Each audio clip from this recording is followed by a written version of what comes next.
Roger that, Doc.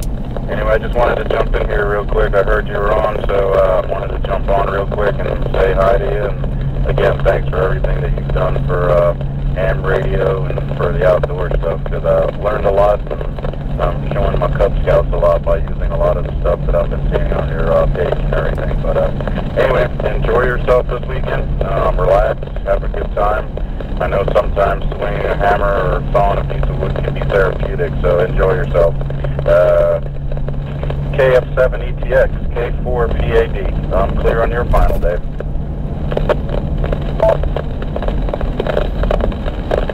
Yeah, Pete, I'm going to just say the feeling is mutual. I've learned a lot from you guys as well.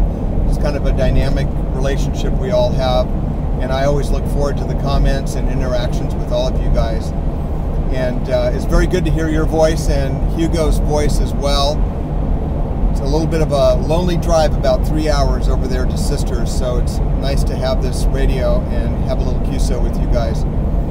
So I'll be looking forward to talking with you again, and I think Hugo's going to scout out and see if there's any ECHOLINKs that I'm not aware of over in the Sisters area. It'd be nice to talk with you guys sometime over the next week or so. And I'm just, I'm filming this right now, and I think I'll probably put it up on my ham radio YouTube channel. But again, Pete, I just appreciate the interaction with you guys, and I appreciate the support. This is KF7ETX, Mobile in Portland, Oregon, USA on ECHOLINK. Clear.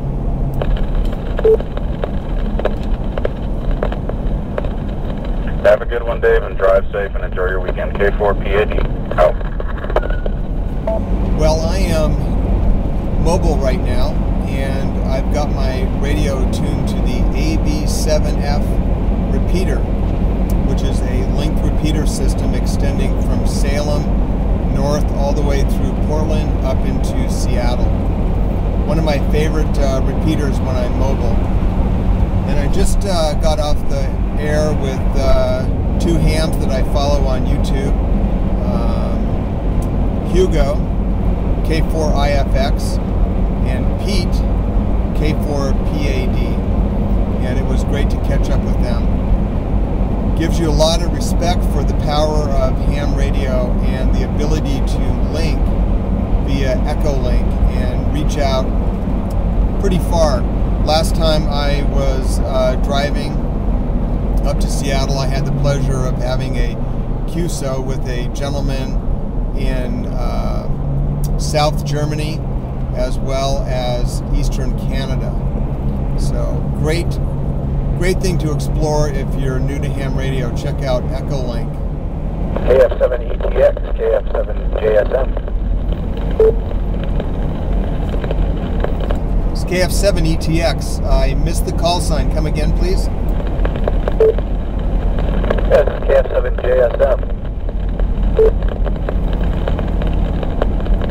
How you doing? I'm heading south right now on my way over to Sisters. Okay, I must just be right behind you. Well, I'm veering off. I'm heading from I-5. I'm heading eastbound on I-84 now. We're pretty close in same locale. I'm south out of Portland right now near Woodburn, heading south on I-5. Okay, cool. Yeah, I was going to tell you, thanks for that card there, what do you call it, the QSO card. We had that chat on your way back from Seattle a couple weeks ago. Yeah, I remember that. And I know QSL cards are not traditional for ECHOLINK, but I thought it was appropriate given the RF into ECHOLINK. Over. Yeah, that's cool. Yeah, I just wanted to thank you for that, and yeah, it was good talking to you, and yeah, good to hear you on here again. You use AB7F repeaters very much? Yeah, I think it's one of my favorite repeaters in this area, just because it covers a lot of the driving I do south over to Sisters, at least down to Salem, and then north up to Seattle when I visit my parents. And I can pretty frequently get it from my house. We're up on Skyline, West Hills out of Portland, over.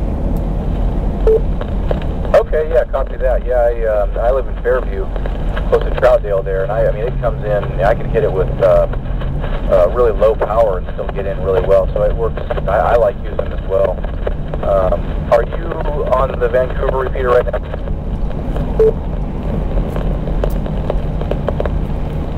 Yeah, I'm on the Vancouver repeater right now, the 442375 machine. I'm about ready to switch over to the Salem repeater, but this is still coming in really strong, so we'll hang on it, over.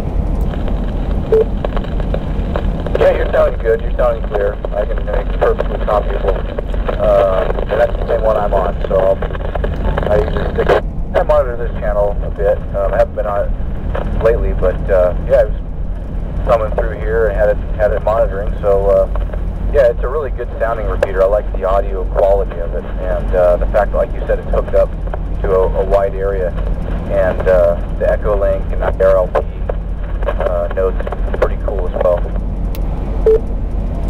Yeah, last time I was on it, I was talking with John, and I told him I'm just a big fan of his repeater system. It's good coverage, it comes in nice and clear. I like the ECHOLINK, and I need to start exploring IRLP. I haven't done that yet, over. Yeah, and again, I keep forgetting. I need to sign up for ECHOLINK. I started doing the process, and I got to get them my call sign, the official. They need to know that I'm, a licensed ham, I guess, and make it official. But yeah, I started the process. I downloaded the software. I just haven't finished it up yet. Yeah, it's pretty easy to do. I have it on my iPhone. There's a couple of hams that I talk with out in Florida as well as in Illinois, and it certainly adds a little bit to your reach, without a doubt, over. Yeah, copy that. Yeah, it seems pretty cool. And I've talked to some people, through repeaters who are on ECHOLINK. I think I talked to somebody on here. I think it was from Texas at one point, and decided to try the node on here and made a call out. And yeah, I talked to him for a while. It's kind of cool. Yeah, it's a lot of fun, without a doubt. And again, this is just a great repeater. I really like the whole system. Over. Yeah, it works well for me. So how have you been doing on your? You been making any more videos? Yeah, I've made a few videos. I just partnered up with a buddy of mine, and there's a couple of videos that I have on first aid kits, and the two of us decided to launch a small business selling those kits, because I get probably 2 to 10 requests a week, basically just wanting to buy the kit outright. And it was pretty successful. We actually had to turn it off and regroup to figure out how we can make enough kits to satisfy the demand. So that was my last video, and with your permission, I've got my little flip recorder going right now, and I'm recording this QSO. If I've got your permission, I'll probably put it up on my channel, over. Yeah, absolutely. Yeah, that sounds good. I don't know how interesting I'll be to listen to, but yeah, hi everybody there on YouTube, and no, I really appreciate your videos. I like to watch them, and you get a lot of good information with your experience, your particular expertise. Well, I appreciate that. This is KF7ETX, just for identification, mobile south out of Portland on I-5. Yeah, I appreciate that. I just like the interaction. I've learned so much talking with other people and sending messages back and forth, so it's a great learning experience, I think, over. Yeah, it is, and I think, having your videos on ham radio as well, I'm a relatively new ham as well with the KF7, actually I should ID here, KF7JSM for ID, but a relatively new ham. I guess it's been about a little less than a year, but I think, your videos on that topic, bring some a hobby as well, you know, in a modern way. Yeah, well, I appreciate that. For me, it's been a bit of a global classroom, because whenever I put a video up with ham radio, without a doubt, there's a much more experienced Elmer that comes in and says something nice, but more importantly, gives me a little bit of extra education. And I think I learned better that way with that dynamic process. So it's definitely a lot of fun. Over.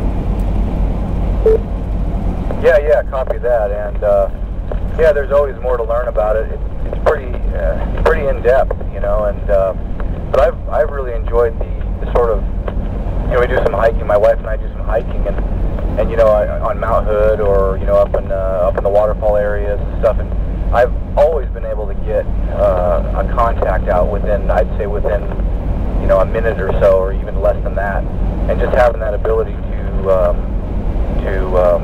be able to get an emergency call out if needed, I think that's really valuable. I make it a habit to carry this little handy talkie. I have a VX5, and I keep it in my pocket most of the time. So, especially when we're hiking, and I really like that aspect of it. Yeah, I agree with you 100%. I think you touched on a very important point, and that emergency communications is critical. And a lot of times, ham radio is going to make that contact when you're not in cell phone coverage. Are you usually on this repeater system when you're hiking? And again, we live in a beautiful area. The hiking, camping opportunities we have in the Northwest is, without a doubt, world class. Over. Oh yeah, that's true. Yeah, copy that. And I have not really been able to, I've tried to access this repeater, and sometimes you'll be able to get it up there, but with a little HT on a 440 on the 70 centimeter side, I haven't been able to make it very good. I've been able to key it up, but not really get out a good conversation on it. But, you know, of course, there's a Mount Hood repeater. I think you've done a video on that, and also I think I've been able to access the Cascade Locks repeater. I think it's 146, 150, or 147. The 150 repeater out there, and it's on Mount Defiance. That thing's pretty big. If you're on the north side, you know, in the gorge, or on the north side of Mount Hood, that works pretty well.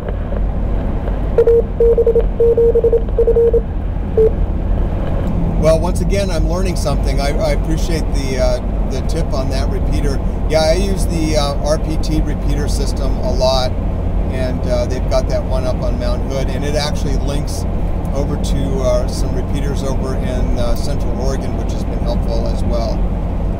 Over. Yeah, it does. Is it still linked right now? Is it linked all the time, or kind of a temporary, you know, intermittent thing? Do you know?